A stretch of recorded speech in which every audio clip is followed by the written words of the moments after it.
సుమయా రెడ్డి కథానాయికగా నటించి నిర్మించిన సినిమా డియర్ ఉమా. పృథ్వీ అంబర్ హీరోగా, సాయి రాజేష్ మహదేవ్ దర్శకత్వంలో తెరకెక్కిన ఈ సినిమాకి రథన్ మ్యూజిక్ అందించారు. ఇక ఈ నెల 18న రిలీజ్ కాబోతున్న సందర్భంగా మూవీ ట్రైలర్ ను ఘనంగా రిలీజ్ చేసింది చిత్ర యూనిట్. సమ్మర్కి యాక్చువల్గా సినిమా రిలీజ్ అవ్వడం అనేది చాలా కష్టం అనుకోవాలి. It's not easy. ఎప్పుడో డ్రీమ్లో అలా సమ్మర్లో రిలీజ్ అవుతుంది అనుకుంటారు. అలాంటిది ఈ సమ్మర్కి రిలీజ్, అందరికీ ఎగ్జామ్స్ అయిపోయిన టైంకి రిలీజ్ అయ్యి అందరికీ ఒక సినిమా అందించడానికి సుమయ చేసిన ప్రయత్నం. I think this is all credit goes to you. Because ఇంతమంది మనల్ని ఒక స్టేజ్ మీద తీసుకొచ్చి మా అందరికీ అంటే కథని చెప్పి దీన్ని ఆడియన్స్ చెప్పాలని దాన్ని ఆమెనే ప్రొడ్యూస్ చేయడం. టుడే ఎంతమంది అనుకుంటాం, కానీ సినిమా కథని చెప్పి దాన్ని ఒక ప్రొడ్యూస్ చేయడం అనేది చాలా కష్టం. I did a film called Diya.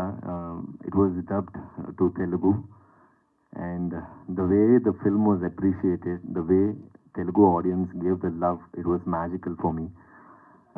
That shows that Telugu audience, whenever a good project comes or whenever the good piece of art comes, they will appreciate irrespective of the language barrier or state. So for that I was a live example.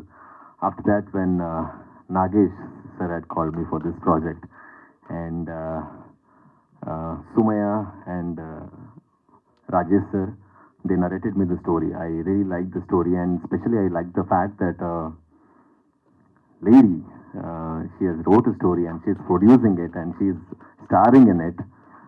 As her character, Uma character, had so many hurdles. During making the film, she had so many hurdles and she took it like cool Captain MS Dhoni. I have seen her. She never...